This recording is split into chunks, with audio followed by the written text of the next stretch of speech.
ആരോ ചന്തയ്ക്ക് പോയതുപോലെ മോദിയുടെ ഈ കഴിഞ്ഞ അമേരിക്കൻ സന്ദർശനത്തെക്കുറിച്ച് ചുരുങ്ങിയ വാക്കുകളിൽ പറഞ്ഞാൽ അങ്ങനെയാണ്. മോദിയുടെ ഈ കഴിഞ്ഞ അമേരിക്കൻ സന്ദർശനത്തിൽ ഇന്ത്യക്ക് എന്തെങ്കിലും നേട്ടമുണ്ടായോ, അതോ ഇന്ത്യക്ക് വലിയ നഷ്ടവും മാനക്കേടുമാണോ ഈ സന്ദർശനം കൊണ്ട് ഉണ്ടായത്? നമുക്ക് വിശദമായി ഒന്ന് പരിശോധിക്കാം.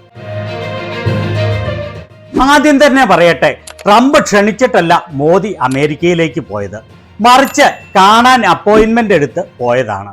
പട്ടി ചന്തയ്ക്ക് പോകുമ്പോൾ അത് ചന്തയിൽ കൂടി അവിടെ അരഞ്ഞു തിരിഞ്ഞു നടക്കും. ചില ആളുകൾ അതിനെ കല്ലെടുത്ത് എറിയും. അതും കൊണ്ട് മോങ്ങി അങ്ങോട്ടും ഇങ്ങോട്ടും ഓടും. അല്ലാതെ പ്രത്യേകിച്ച് പ്രസക്തമായ കാര്യങ്ങൾ ഒന്നും സംഭവിക്കുകയില്ല. ട്രംപിന്റെ ഈ രണ്ടാം ടൈം ലോകത്ത് മൊത്തം വലിയ കോളിളക്കമാണ് ഉണ്ടാക്കുന്നത്. അങ്ങനെയുള്ള സന്ദർഭത്തിൽ നമ്മുടെ പ്രധാനമന്ത്രി അമേരിക്ക സന്ദർശിക്കുമ്പോൾ ഏറ്റവും പ്രാധാന്യം കൊടുക്കേണ്ടത് എങ്ങനെ ഇന്ത്യക്ക് ഇതിൽ നിന്ന് എന്തെങ്കിലും നേട്ടം ഉണ്ടാക്കാം എന്നുള്ളതിൽ ആയിരിക്കണം. അമേരിക്കയിലേക്കുള്ള കയറ്റുമതി വർദ്ധിപ്പിക്കുക, അതുവഴി ഇന്ത്യയുടെ ഇന്റർനാഷണൽ വ്യാപാര രംഗത്ത് വലിയ നേട്ടങ്ങൾ ഉണ്ടാക്കുക. എന്നാൽ മോദി ഈ സന്ദർശനത്തിൽ ആകെ ശ്രദ്ധ കൊടുത്തത് ട്രംപിനെ നിർലോഭമായി പുകഴ്ത്തുന്നതിന് മാത്രമാണ്. നിർലോഭമായി പുകഴ്ത്തുക എന്ന് പറഞ്ഞാൽ അത് കുറവായി പോകും. ശരിക്കും പറഞ്ഞാൽ നിർലജ്ജമായി ട്രംപിനെ പുകഴ്ത്തുക മാത്രമായിരുന്നു മോദി ചെയ്തത്. ഇന്ത്യ പോലെയുള്ള ഒരു രാജ്യത്തിന് വിദേശ രാജ്യങ്ങളുമായി പ്രൊഡക്റ്റീവായ ചർച്ചകൾ നടത്തുന്നതിന് ഇംഗ്ലീഷ് ഭാഷയിലുള്ള മാസ്റ്ററി വളരെ ഇമ്പോർട്ടൻ്റ് ആണ്. ഭാഷാ പ്രാവീണ്യം മാത്രമുള്ളത് കൊണ്ട് കാര്യമില്ല, മറിച്ച് അതോടൊപ്പം അന്താരാഷ്ട്ര ബന്ധങ്ങളിലും ട്രേഡ് നിയമങ്ങളിലും സാമ്പത്തിക ശാസ്ത്രത്തിലും സാമാന്യമായ വിവരമെങ്കിലും വേണം. അതില്ലെങ്കിൽ വിദേശ രാഷ്ട്രങ്ങളുമായി വ്യാപാര ചർച്ചകൾ കാര്യക്ഷമമായി ഒരിക്കലും നടത്താൻ സാധിക്കുകയില്ല. മോദിയുടെ ഈ സന്ദർശനത്തിനെ തുടർന്ന് ഇന്ത്യക്ക് വലിയ നേട്ടങ്ങൾ ഉണ്ടായി എന്നാണ് മോദിയുടെ മന്ദഭക്തർ സോഷ്യൽ മീഡിയയിലൂടെ പ്രചരിപ്പിച്ചത്. എന്നാൽ സത്യം നേരെ മറിച്ചാണ്. ഇന്ത്യയുടെ ഏറ്റവും വലിയ വ്യാപാര പങ്കാളിയാണ് അമേരിക്ക. 2024 $87.4 ബില്യൺ സാധനങ്ങളാണ് ഇന്ത്യ അമേരിക്കയിലേക്ക് കയറ്റി അയച്ചത്. അമേരിക്ക ഇന്ത്യയിലേക്ക് ഇറക്കുമതി ചെയ്തത് $41.8 ബില്യൺ സാധനങ്ങൾ ആണ്. അതായത് 2024 ഇന്ത്യ അമേരിക്ക മൊത്തം വ്യാപാരം $122.2 ബില്യൺ ആണ്. അമേരിക്കയുമായുള്ള വ്യാപാരത്തിൽ 45.7 ബില്യൺ സർപ്ലസ് ആണ് ഇന്ത്യക്കുള്ളത്. ഇന്റർനാഷണൽ വ്യാപാരത്തിൽ അമേരിക്കയുമായി മാത്രമാണ് ഇന്ത്യക്ക് കാര്യമായ സർപ്ലസ് ഉള്ളത്. അതേസമയത്ത് ചൈനയുമായുള്ള വ്യാപാരത്തിൽ ഇന്ത്യക്ക് 85.1 ബില്യൺ ഡെഫിസിറ്റ് ആണ് ഉള്ളത്. എന്ന് പറഞ്ഞാൽ ചൈനയിൽ നിന്ന് ഇറക്കുമതി ചെയ്യുന്ന സാധനങ്ങളുടെ മൂല്യം ഇന്ത്യയിൽ നിന്ന് ചൈനയിലേക്ക് കയറ്റുമതി ചെയ്യുന്ന സാധനങ്ങളുടെ മൂല്യത്തെക്കാൾ $85 ബില്യൺ കുറവാണ്. അപ്പോൾ ഇന്ത്യക്ക് വിദേശ വ്യാപാരത്തിൽ നിന്ന് കാര്യമായി വരുമാനം ലഭിക്കുന്ന ഏക രാജ്യമാണ് അമേരിക്ക.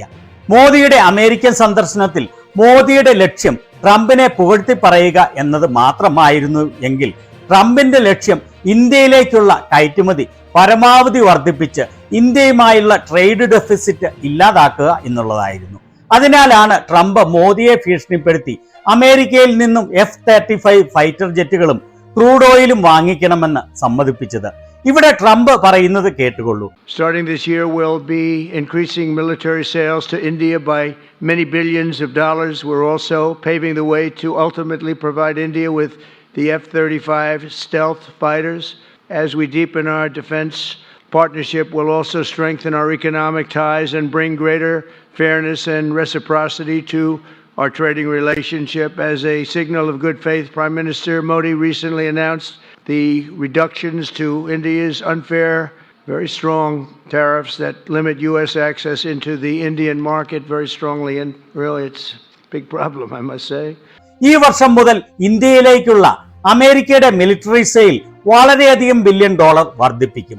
അതുപോലെ ഇന്ത്യക്ക് F-35 ഫൈറ്റർ വിമാനങ്ങൾ വിൽക്കുന്നതിനുള്ള വഴി തെളിക്കും.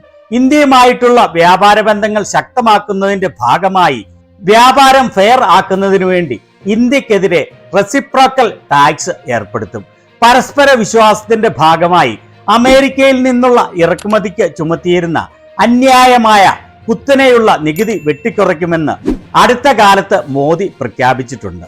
ഓർക്കണം, ട്രംപ് മോദിയെ മുന്നിൽ നിർത്തി പ്രഖ്യാപിക്കുകയാണ്, ഞങ്ങൾ ഇന്ത്യയിലേക്ക് കൂടുതൽ സാധനങ്ങൾ കയറ്റുമതി ചെയ്യുകയും അതുവഴി ഇന്ത്യ അമേരിക്ക വ്യാപാരത്തിലുള്ള ഇന്ത്യയുടെ സർപ്ലസ് ഇല്ലാതാക്കുകയും ചെയ്യുമെന്ന്. അതുപോലെ മുഖത്ത് നോക്കി പറയുന്നത് ഇന്ത്യ ചുമത്തിയിരുന്ന അന്യായമായ കുത്തനെയുള്ള നികുതി വെട്ടിക്കുറയ്ക്കുമെന്ന് മോദി പ്രഖ്യാപിച്ചിട്ടുണ്ട് എന്ന്.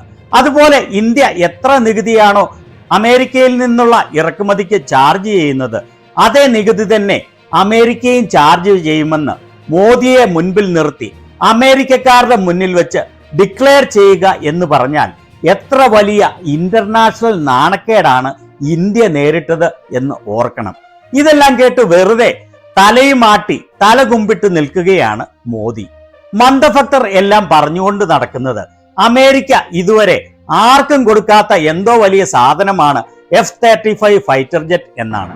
എന്നാൽ വാസ്തവം എന്താണെന്ന് വെച്ചാൽ ആരും വാങ്ങാത്ത, ആർക്കും വേണ്ടാത്ത അതിഭീമമായ വില വരുന്ന ജങ്ക് സാധനമാണ് ഈ F-35 ഫൈറ്റർ ജെറ്റ്. ഇത് ഞാൻ വെറുതെ പറയുന്നതല്ല. F-35 ഫൈറ്റർ ജെറ്റുകൾ തകർന്നു വീഴുന്ന ചില വീഡിയോകൾ കണ്ടുകൊള്ളൂ.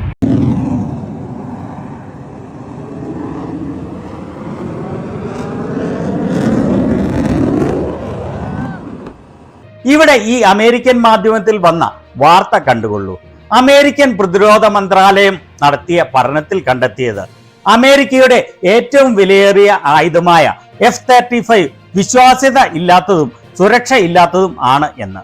6 വർഷങ്ങൾ നീണ്ട പരീക്ഷണങ്ങളിൽ നിന്നാണ് ഇതിന് വിശ്വാസ്യത ഇല്ല എന്നും വളരെയേറെ പ്രശ്നങ്ങൾ ഉണ്ട് എന്നും കണ്ടെത്തിയത്.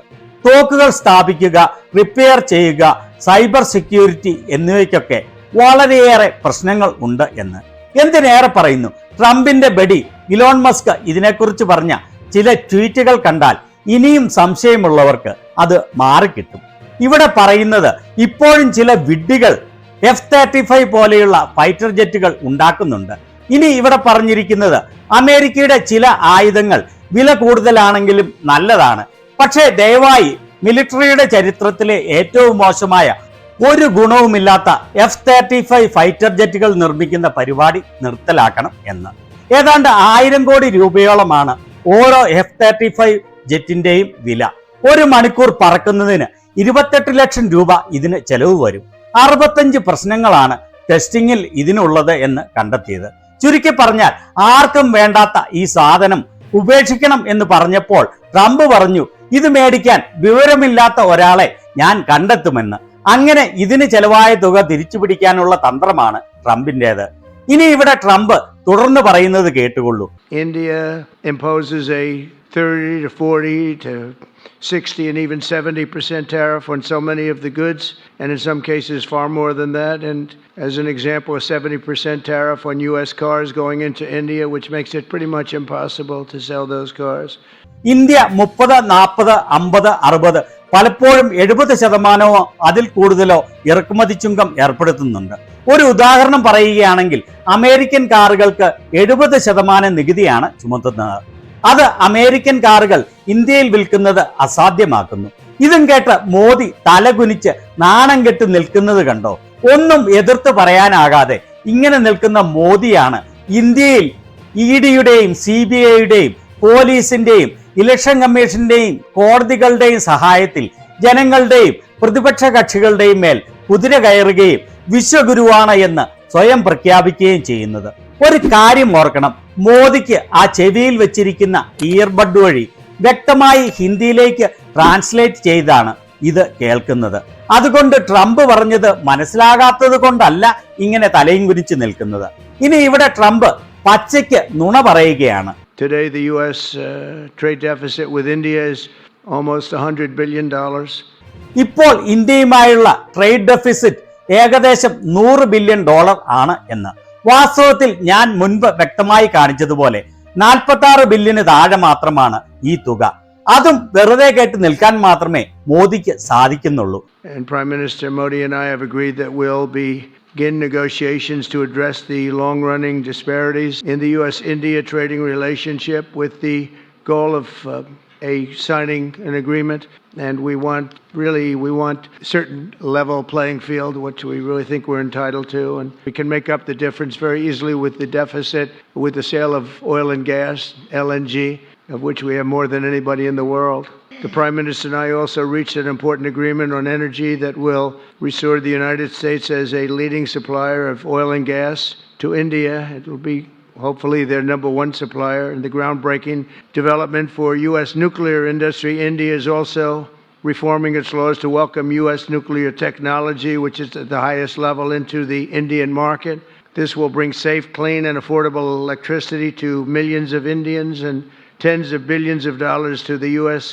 അതുപോലെ ട്രേഡ് ഡെഫിസിറ്റ് കുറയ്ക്കുന്നതിന് വേണ്ടി, അതായത് ട്രംപ് പറയുന്ന എല്ലാ സാധനങ്ങളും വാങ്ങിക്കുന്നതിന് വേണ്ടി ചർച്ച ചെയ്യാൻ തയ്യാറാണ് എന്ന് മോദി സമ്മതിച്ചിട്ടുണ്ട്. അമേരിക്കയ്ക്ക് ഇന്ത്യയിലേക്ക് സാധനങ്ങൾ വിൽക്കുന്നതിന് വേണ്ടി ഒരു ലെവൽ പ്ലേയിങ് ഫീൽഡ് ഉണ്ടാക്കാനുള്ള എഗ്രിമെന്റ് സൈൻ ചെയ്യും. ഇന്ത്യക്ക് അമേരിക്കൻ ഓയിലും നാച്ചുറൽ ഗ്യാസും വിൽക്കുന്നത് വഴി ഈ വ്യാപാര കമ്മി വളരെ ഈസിയായി ഇല്ലാതാക്കാം. അത് ഇഷ്ടം പോലെ അമേരിക്കയ്ക്ക് ഉണ്ട്. ഇന്ത്യക്ക് ഓയിലും നാച്ചുറൽ ഗ്യാസും സപ്ലൈ ചെയ്യുന്ന നമ്പർ 1 രാഷ്ട്രമായി അമേരിക്കയെ മാറ്റുന്നതിന് ഞാനും പ്രധാനമന്ത്രിയുമായി ധാരണയിൽ എത്തിയിട്ടുണ്ട്. ഇന്ത്യയുടെ ഊർജ ആവശ്യങ്ങൾക്ക് വേണ്ടി അമേരിക്കയുടെ ന്യൂക്ലിയർ എനർജി ടെക്നോളജി നൽകുകയും അതുവഴി ഇന്ത്യക്ക് സുരക്ഷിതമായ വില കുറഞ്ഞ ക്ലീൻ എനർജി ലഭിക്കുകയും അമേരിക്കയ്ക്ക് മില്യൺ കണക്കിന് ഡോളർ ഉണ്ടാക്കാൻ സാധിക്കുകയും ചെയ്യും. ഇങ്ങനെ കണക്കിന് കൊടുത്തു കഴിഞ്ഞ് അവസാനം പറയുകയാണ്, I'm pleased to report that with today's announcements, the friendship between the United States and India is the strongest I believe it's ever been. I think our relationship is the best it's ever been between two leaders of the two countries. We appreciate you all being here. Thank you very much. ഇന്ന് ഞാൻ മോദിയുടെ മുഖത്ത് നോക്കി ഇങ്ങനെ തുറന്നടിച്ച് കൊടുത്തതിലൂടെ India America ബന്ധങ്ങൾ എക്കാലത്തതിലും വളരെ ശക്തമായിരിക്കുകയാണ് എന്ന്. ഇവിടെ ആകെ പറയാവുന്ന ഒരു നേട്ടം ന്യൂക്ലിയർ എനർജി ലഭിക്കാനുള്ള സാധ്യതയാണ്. എന്നാൽ അത് വലിയ ബാധ്യതയോടെയാണ് എന്നുള്ളതാണ് വാസ്തവം. ന്യൂക്ലിയർ പ്ലാന്റുകളിൽ എന്തെങ്കിലും പ്രശ്നമുണ്ടായി അപകടം ഉണ്ടായാൽ അതിന്റെ പരിപൂർണ ഉത്തരവാദിത്തം ഇന്ത്യക്കായിരിക്കും. അല്ലാതെ ഈ പ്ലാന്റുകൾ സ്ഥാപിച്ച് ഓപ്പറേറ്റ് ചെയ്യുന്ന അമേരിക്കയ്ക്ക് ആയിരിക്കില്ല എന്ന കണ്ടീഷനിലാണ് ന്യൂക്ലിയർ എനർജി നൽകാമെന്ന് സമ്മതിച്ചത്. 2008 ഭോപ്പാൽ വിഷവാതക ദുരന്തം നിങ്ങൾ ഓർക്കുന്നുണ്ടാവുമല്ലോ അല്ലേ? അങ്ങനെയുള്ള വലിയ ആണവ ദുരന്തം ഉണ്ടായാൽ അമേരിക്കയ്ക്ക് യാതൊരു ഉത്തരവാദിത്വവും ഏൽക്കേണ്ടി വരില്ല എന്ന് സാരം. ആദ്യം തന്നെ പറയട്ടെ, ഇരുവശവും ടെലിപ്രോംപ്റ്റർ സ്ഥാപിച്ചാണ് മോദി ഈ പത്രസമ്മേളനത്തിന് എത്തിയത്. ലോക ചരിത്രത്തിൽ ആദ്യമായാണ് പത്രസമ്മേളനത്തിന് ആരെങ്കിലും ടെലിപ്രോംപ്റ്ററുമായി നിൽക്കുന്നത്. ഇനി ഇവിടെ മോദിയുടെ മറുപടി പ്രസംഗമാണ്. മോദി ഇവിടെ ഹിന്ദിയിൽ സംസാരിക്കുമ്പോൾ അത് ഇംഗ്ലീഷിൽ ട്രംപിനെ കേൾക്കുന്നതിന് വേണ്ടിയാണ് ട്രംപിന്റെ ചെവിയിൽ ഇയർഫോൺ വെച്ചിരിക്കുന്നത്. ബേസിക്കലി മോദിയുടെ വാക്കുകൾ ട്രംപിനെ പുകഴ്ത്തുന്നത് മാത്രമാണ്.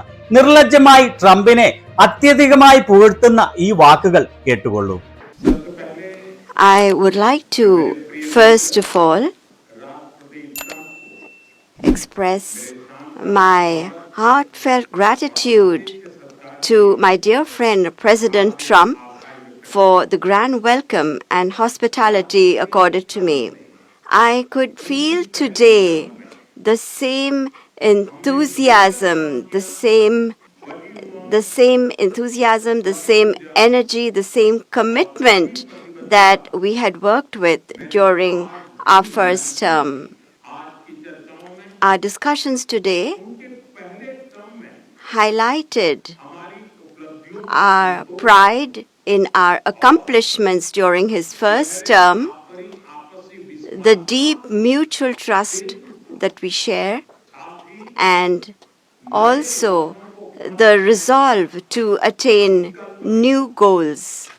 Friends, the people of America are aware of President Trump's motto, "Make America Great Again," or MAGA. If I were to say this, borrowing an expression from America, our vision for a developed India is to make India great again, or MEGA. When America and India work together, that is, when it's MAGA plus MEGA, it becomes MEGA, a mega partnership for prosperity. Today, we have also set ourselves the target of more than doubling our bilateral trade to attain $500 billion by 2030. ഇങ്ങനെ ട്രംപിൽ നിന്ന് മുഖമടച്ച് പരസ്യമായി വാങ്ങിയതിൽ എന്ത് എന്തൂസിയാസവും എനർജിയുമാണ് മോദിക്ക് feel ചെയ്യുന്നത് എന്ന് എനിക്ക് മനസ്സിലാകുന്നില്ല. നിങ്ങൾക്ക് ആർക്കെങ്കിലും മനസ്സിലാകുന്നുണ്ടോ ആവോ? ഭയങ്കര മ്യൂച്വൽ ട്രസ്റ്റ് ആണ് മോദിക്ക് ഫീൽ ചെയ്തത് എന്നാണ് പറയുന്നത്. എന്നാൽ കേൾക്കുന്ന മോദിക്ക് ഒഴികെയുള്ള മറ്റെല്ലാവർക്കും മനസ്സിലാവും ഇവിടെ മ്യൂച്വൽ ട്രസ്റ്റ് അല്ല, വൺ സൈഡഡ് അറ്റാക്ക് ആണ് നടന്നത് എന്ന്. പിന്നെ നാണമില്ലാതെ ട്രംപിന്റെ മെയ്ക്ക് അമേരിക്ക ഗ്രേറ്റ് എന്നുള്ള സ്ലോഗനും പറഞ്ഞ് മോദി ഈ സഹകരണം വഴി Megha make India great again ആക്കുമെന്ന് പറയുന്നു. പിന്നെ മാഗയും മീഗയും ചേരുമ്പോൾ മെഗാ ആകുമെന്ന് പറയുന്നു. എന്താണ് ഇവിടെ പറയാൻ ഉദ്ദേശിക്കുന്നത് എന്ന് ആർക്കറിയാം? എന്നിട്ട് ഏതാണ്ട് വലിയ കാര്യം പറഞ്ഞതുപോലെ ഒരുമാതിരി ചിരിച്ചിരിക്കുകയാണ്. കേൾക്കുമ്പോൾ വിവേകമുള്ള ഇന്ത്യക്കാർക്ക് സഹിക്കാനാവാത്ത ലജ്ജ തോന്നും എന്നുള്ളതല്ലേ വാസ്തവം. അതുപോലെ ഇന്ത്യയും അമേരിക്കയുമായുള്ള വ്യാപാരം 2030 500 ബില്യൺ ആക്കുമെന്ന് ചുമ്മാ എയറിൽ അടിക്കുകയാണ്. സംഭവിക്കാൻ പോകുന്നത് അമേരിക്ക വിലയേറിയ ഓയിലും ആർക്കും വേണ്ടാത്ത ഫൈറ്റർ ജെറ്റും മറ്റു സാധനങ്ങളും ഇന്ത്യക്ക് വിറ്റ് ഇന്ത്യയുമായുള്ള വ്യാപാര കമ്മി ഇല്ലാതാക്കുകയാണ്. പിന്നെ അവസാനവും ഇങ്ങനെ നിർലോഭമായി ട്രംപിനെ പുകഴ്ത്തുകയാണ് ചെയ്യുന്നത്. President Trump, I am grateful to you for your friendship and strong commitment towards India. The people of India still fondly remember your visit in 2020 and hope that President Trump will come and visit them again. On behalf of 1.4 billion Indians, I invite you to visit India. Thank you very much. ചുരുക്കി പറഞ്ഞാൽ അടിയും കൊണ്ടു പുളിയും തിന്നു വെള്ളവും കുടിച്ചു. ഇതാണ് മോദിയുടെ അമേരിക്കൻ സന്ദർശനത്തിൽ നിന്ന് യഥാർത്ഥത്തിൽ ഇന്ത്യക്ക് ലഭിച്ചത്.